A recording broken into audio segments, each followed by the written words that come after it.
السلام عليكم البنات، مرحبا بكم في قناه نورهان كويزين استوسي غاتو. اليوم جبت لكم وصفه رمضانيه توب بنه وذوق ما تتصوروش. نتمنى تتبعوا معايا لا فيديو من الاول للاخر باش تعرفوا السر تاع الوصفه اللي هي لوبيا مشطوه فوخ. كما كتشوفوا درت لها دجاج محمر. بعد ما طيبتو فيها راح تشوفوا من خلال الوصفه راح تعرفوا يعني المراحل تاع هذا الطبخ باذن الله. تبعوا معايا لا فيديو، ما تنساوش شاركوا في القناه. نبداو على بركه الله. كما كتشوفوا لتحضير هذه الوصفه عندنا لوبيا مشطو، نقيتها غسلتها كما كتشوفوا تتقطع بهذا الشكل. عندنا لي زيبيس راح نوريكم يعني بعد لحظات واش نديروا.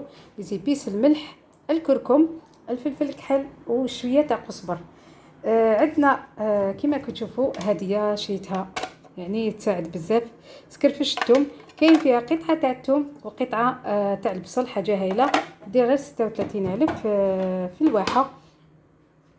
عندنا طماطيش البصل مقطعين بهذا الشكل كما كتشوفوا، وعندنا لا كريم فريش. عندنا قطع ديال الدجاج عفوا. تبعوا مع الوصفه واش راح نبداو. راح ناخذوا لوبيا مشطو تاعنا ونديروها في لاكوكوط، نرميو لها شويه تاع ملح كما كتشوفوا وشويه تاع الفلفل الكحل ماشي بزاف، ونرميو لها ملعقه ديال زوج ملاعق عفوا زوج ملاعق ديال الثومه حسب الكميه تاع لوبيا مشطو تاعكم. هنا واش راح نديرو، نخلطوا قبل كلشي مع بعض كما كتشوفوا. نجيبوا الملعقه تاعنا نخلطوا كلشي باش يدخل الفلفل الكحل مع الثوم بهذا الشكل.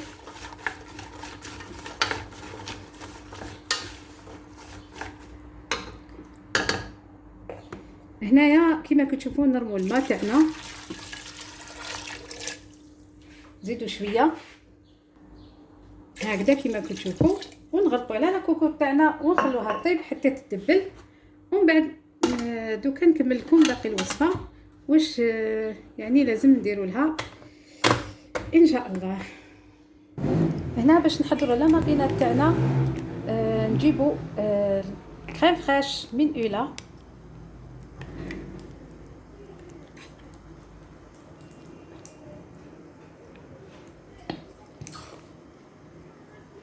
نسحقوا فيها شويه كركم، شويه قزبر،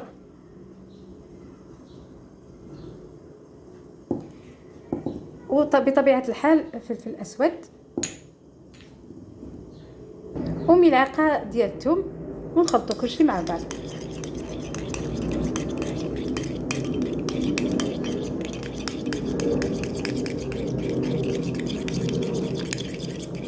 هذه باش ندهنوا بها الدجاج تاعنا، وطبعا بلا ما ننساو شويه ملح. ونخلطوا. هذه الوصفه يعني رمضانيه يعني فيها بنه، ونبدلوا شويه لوبيا مشطو الطريقه التقليديه تاعنا عاد نطيبوها في الجواز ولا كغاتان. راح نديروها بهذه الطريقه في الكوشه ان شاء الله. عندنا هذا الزعفران ندير فيه غير شويه لانه قاطع بزاف وطوب البنات. شريته من مغاره علي بابا. هنا كما كتشوفوا البنات راح ندهن الدجاج تاعنا بهذه الطريقه. طبعا انا حندهنه باش ما نطولش لا فيديو. هنا البنات نجيبوا الرند تاعنا. انا ما عنديش الرند، مي نديروا له الرند نديروه مع لوبيا مشطو اللي راه يطيب ان شاء الله مع الفلفل الكحل. وهذا ما نرميوهش، هذا نخلوه كوتي. راح نوريكم الطريقه المتبقيه ان شاء الله. هنا البنات الثوم اللي بقى لنا ندكوه هنا في الدجاج، حاولوا ندكوه مليح حتى تحت الجلده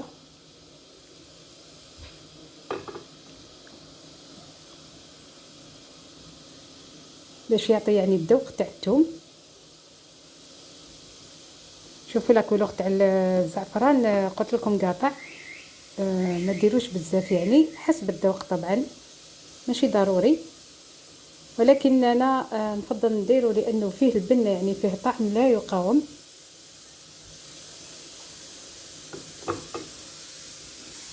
هنا البنات نحطوا الدجاج تاعنا بهذه الطريقه. انا فضلت هذه هذا الصحن يعني تاع الفوق تاع الدجاج. شريت يعني زوج سقاموا لي 124 ألف. حاجه توب البنات. هنا نديرو البصل بهذه الطريقه في كل زاويه. طبعا ومن بعد راح نضيف اللوبيا مشطو، نزيدو نديرو طماطيش، نديرو لها شويه ملح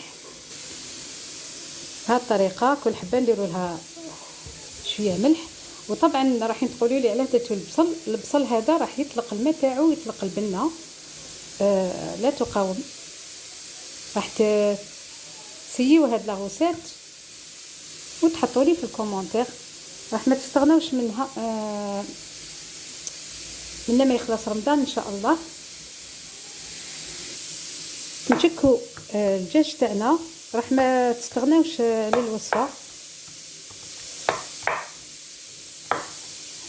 بهذه الطريقه باش يدخلوا طياب.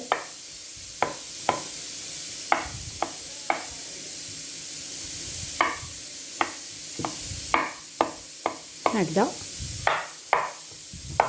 راح تاخذ لكم 45 دقيقه الى ساعه كومبلي يعني تماما. هنا البنات بعد ما طابت شويه اللوبيا مشطو تاعنا نضيفوا لها شويه زيت. كنت نسيته مع الاول، نخليها تزيد غير شويه ونعاود نوريكم باذن الله. هنا البنات كما كتشوفوا هاي لك هذه لاصوص او المرقه البيضه هذيك اللي طابت فيها اللوبيا مشطو بالزيت. كنت ضفت الزيت مع الاخر كما وريتكم في الفيديو. نديروا لها شويه لا ماريناد هذيك ونرميوها بهذا الشكل. هاي سخونه شويه.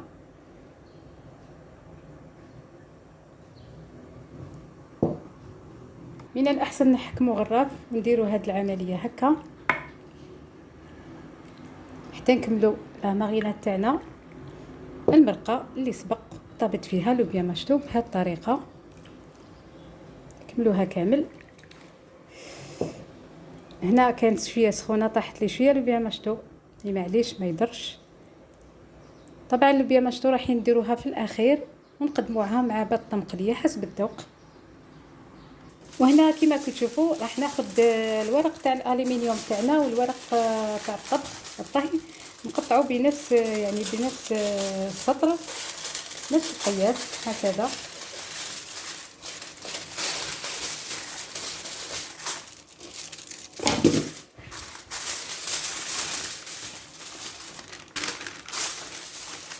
راح نغطي الطبق تاعنا تاع الفوق بهذا الشكل.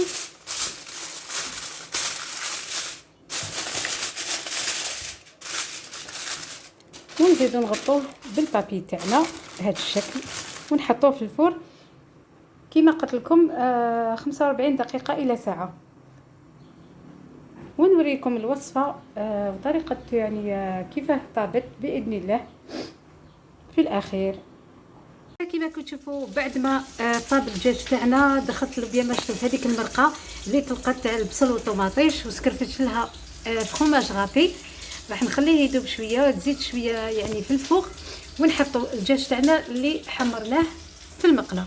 هاي لك الوصفه تاعنا بعد ما طابت لوبيا مشطو صوتي يعني في الفوق بطريقتي الطريقه تاعي انا معتاده على هذه الطريقه. جات ما شاء الله كل شيء طاب يعني كل شيء ما شاء الله. شبحتها بهاد الشرائح تاع الليمون ودرت لها فخوماج غابي هذا اختياري طبعا.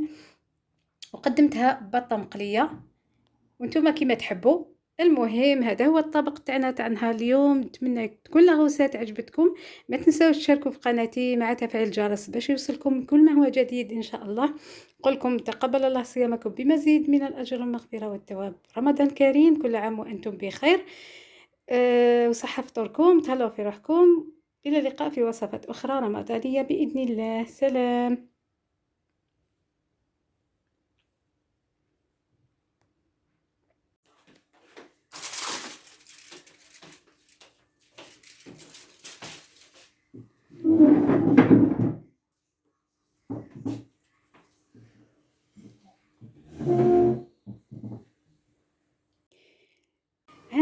الوصفه تاعنا راهي طابت، راهي جاهزه. شوفوا كيفاش جات بنينه. قولوا لي بنينه مازال ما دقتيهاش، رانا صايمين طبعا. الريحه لا تطلع، ما نقولكمش البنات. كنت حمرت الدجاج وحطيته وسكرفت الفرomاج، هذا اختياري. وها هي المرقه، تسقوا بها وتخلوها شويه سخونه في الفرن هكذا باش تاكلوها، يعني شويه سخونه ماشي بزاف. المهم نتمنى لا فيديو تاعنا اليوم عجبكم. ما تنساوش تكومونتيو وتبارطاجيو لا فيديو وتشاركوا في القناه مع تفعيل الجرس. نقول لكم صحه فطوركم، تقبل صيامكم بمزيد من الاجر والمغفره والثواب. نتلاقاو في وصفات اخرى. السلام عليكم ورحمه الله تعالى وبركاته.